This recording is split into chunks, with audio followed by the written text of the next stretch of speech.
You're listening to The Bob Dutko Show. Coming up a little bit later on today in the 3 o'clock hour, we are going to be certainly talking again about what's happening in Ukraine and Russia going to war with them. So we'll be having that discussion a little bit later on. Also, Dr. Gregory Jant's going to be joining me in a little bit. He, of course, is the founder of the Center, a Place of Hope, voted one of the top 10 facilities in the U.S. for treatment of depression. He's a Christian, New York Times bestselling author and psychologist, and so we'll be talking with him today about social media and depression. So a lot of stuff to get to as we work our way through this Thursday afternoon. Right now, though, we're going to talk with Mike Barbour. Mike Barbour, who, of course, is the owner of Top Gun Shooting Sports. You know, we had John Lott on the show earlier this week. We want to educate people to a lot of facts and correct a lot of myths that people have about guns, firearms, and such. And one of the things that people aren't aware of are the racist roots of gun control, believe it or not. You're never going to read about this in your American history books. But during this Black History Month, it just seems like something that people ought to be aware of. The gun control actually has a lot of racist roots to it. And by the way, there's a lot of connections to other things, other evil things to gun control. Nazism, the building up of Nazi Germany and Adolf Hitler. Okay, you know, one of the first things he did was ban guns, banned homeschooling too. But anyway, you all know Top Gun Shooting Sports, of course, in Taylor, and Mike Barbour's with me in studio now. Hey, Mike, how are you? Good. How you doing, Bob? Good to see you. Good to see you. Absolutely. So you caught some of John Lott earlier this week, right? Yeah, I thought you guys were finding my replacement or something. Yeah, exactly. Well, yeah, John's like, you know what? I've just opened this new store in Michigan, Bob. And it's like, oh, really, John? Okay, no. But it's always great seeing you. So let me ask you about this, the racist roots of gun control, because I know about the Nazi roots of gun control, certainly, and how this was something that Adolf Hitler, he took the guns out of people's hands. We see this move right now going on in this country from the progressive left. Started with handgun registration. Yeah, let's try it right. Exactly. Let's we can't outright ban guns, so let's just let's start chipping away at it more and more and more, and make it more difficult, more red tape, more expensive, more whatever for people to own guns. But this is Black History Month still? What's the racial roots and connection to gun control a lot of people don't know about? Well, I mean, it all started when, back in pre-Civil War, there was always a restriction to try to stop any slaves or people of color from owning firearms. Right. After Civil War, a lot of slaves were now freed, and they started changing the laws to prevent freed slaves from owning firearms. A lot of groups started then that were going around terrorizing black homes, trying to seize any guns they found in those homes. And what did those groups lead to the general formation of? And and this was all in the South, the KKK. Right, that's right. So it is constantly been going that way.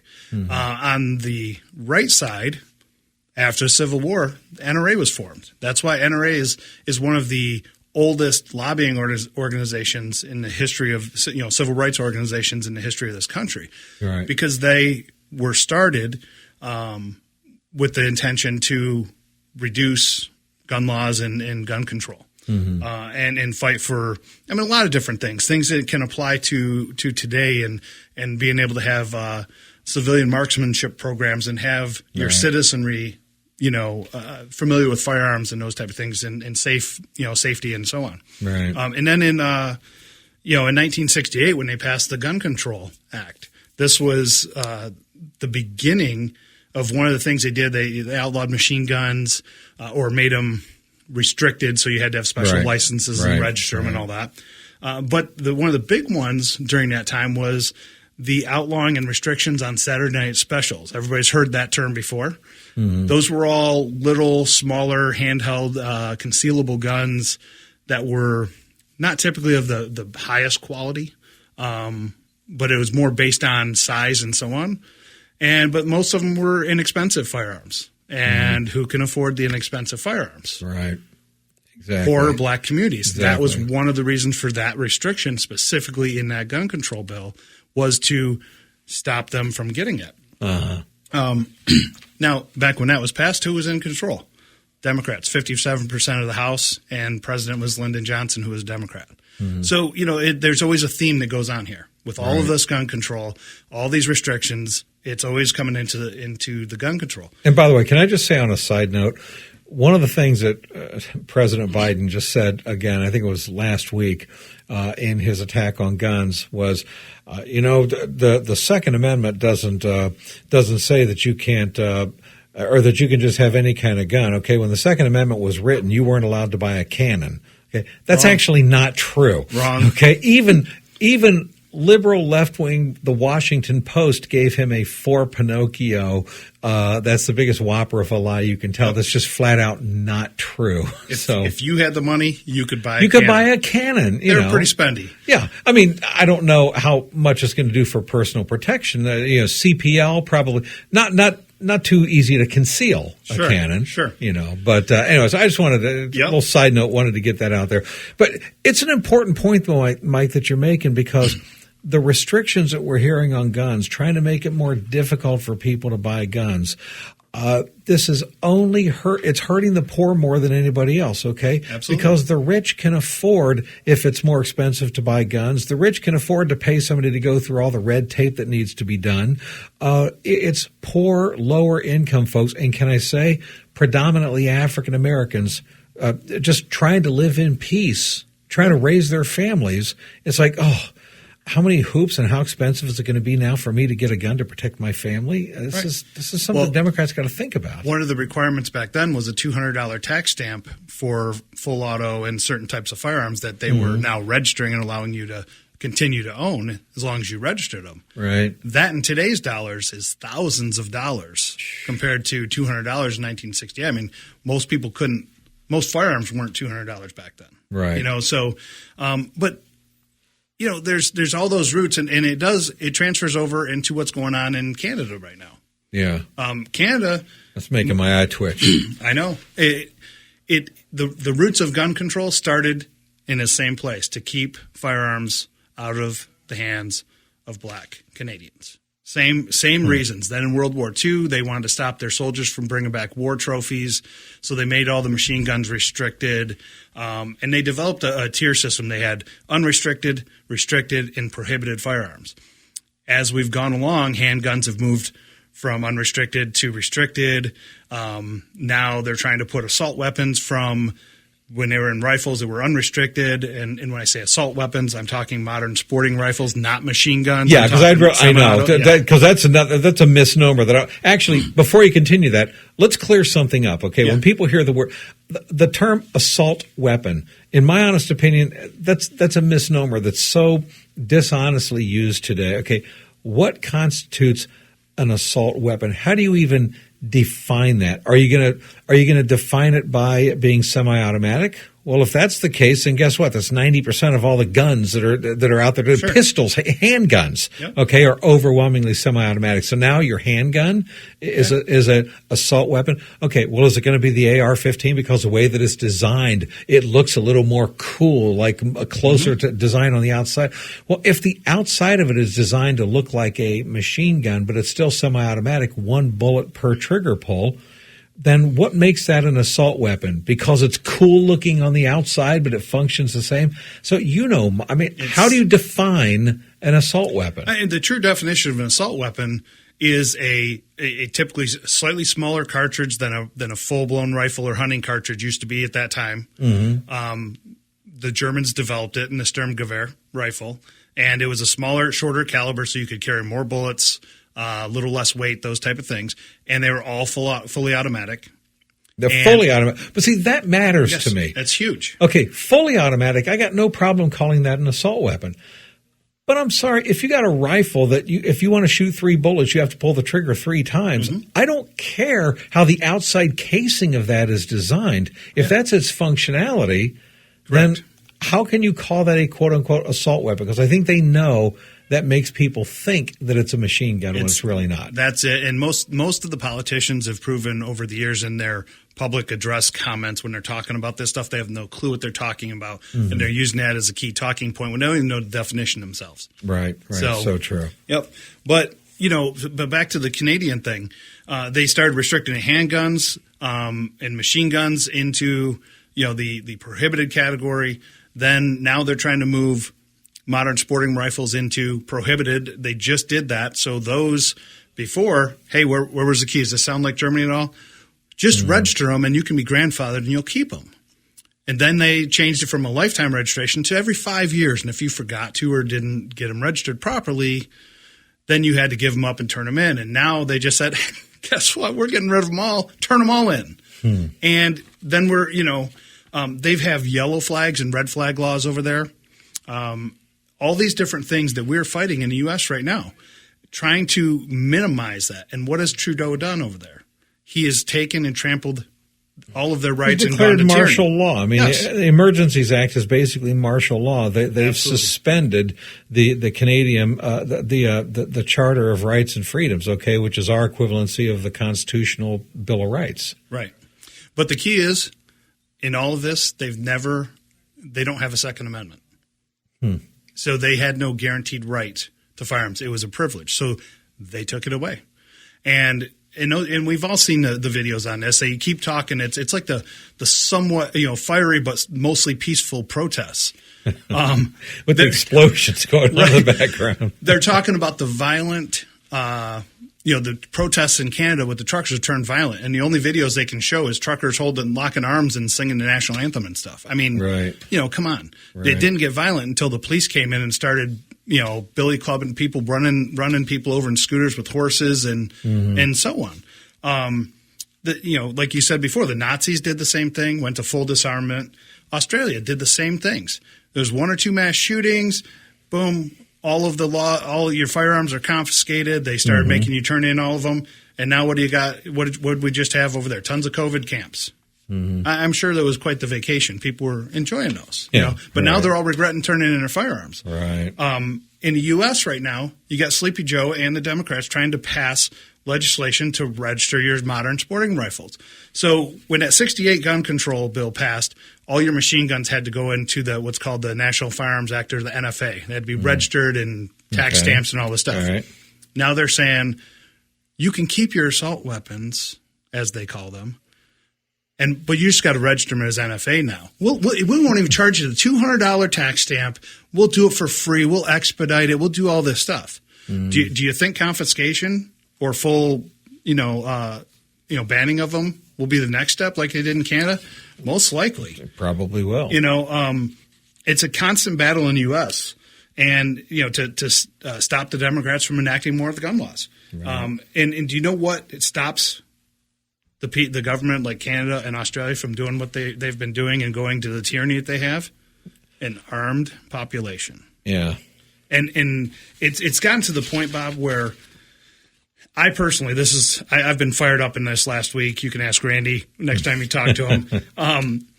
People in the U.S. need to wake up. Yeah. It is getting so ridiculous. We are giving away our rights every day. Right. And we're taking away all the things that's going to allow stop the government from controlling us. Right.